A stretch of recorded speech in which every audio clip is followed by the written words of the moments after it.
পিলখানা হত্যাকাণ্ডের মোট হতাহতের সংখ্যা সেনা কর্মকর্তা যারা ডেপুটেশন প্রাপ্ত ছিলেন তারা 57 জন, বিডিআর মহাপরিচালক সহ অবসরপ্রাপ্ত সেনা কর্মকর্তা ছিলেন একজন, যিনি মেহমান হিসেবে ওখানে গিয়েছিলেন।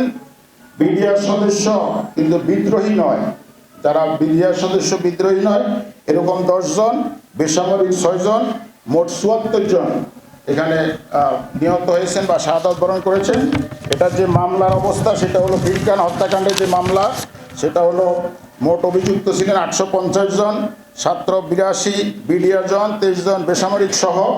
এটার এরপরে মৃত্যুদণ্ড হাইকোর্টে বহাল 152 জন, ডিএডি তহিদ সহ মৃত্যুদণ্ড, যাবজ্জীবন কারাদণ্ড পেয়েছেন 161 জন।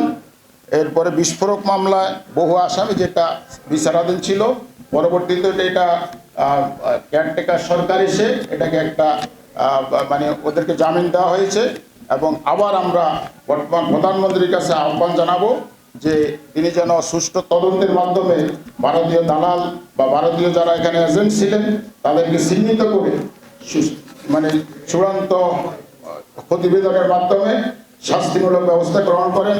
আমাদের সবচেয়ে যে বিষয়টি আমাদের থাকবে, আবেদন থাকবে, সেটা হলো আমরা যে কোনোভাবে জনগণ এবং রাষ্ট্র এবং আমাদের আবাল বৃদ্ধ বনিতা যে বিষয়টি আমাদেরকে সবসময় শক্তভাবে রাখতে হবে সেটা হলো আমাদের সশস্ত্র বাহিনীকে আরও শক্তিশালী করা, আরও চৌকস করা, আরও বিদেশি আগ্রাসনের বিরুদ্ধে যেন তারা আরও সাহসের সহিত এগিয়ে যেতে পারে। আমরা তাদের পিছন থেকে এদেশের সমস্ত মানুষ তাদেরকে আমরা সাহায্য করব, সহযোগিতা করব এবং তাদের সাথে পাশে আমরা সবসময় থাকবো।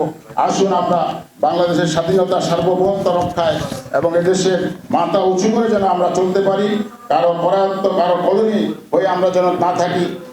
সেই সংগ্রাম সেই আন্দোলনে আমরা যেন সবাই শরীক হয়ে আল্লাহ আমাদেরকে তৌফিক দিন। আসসালামু আলাইকুম।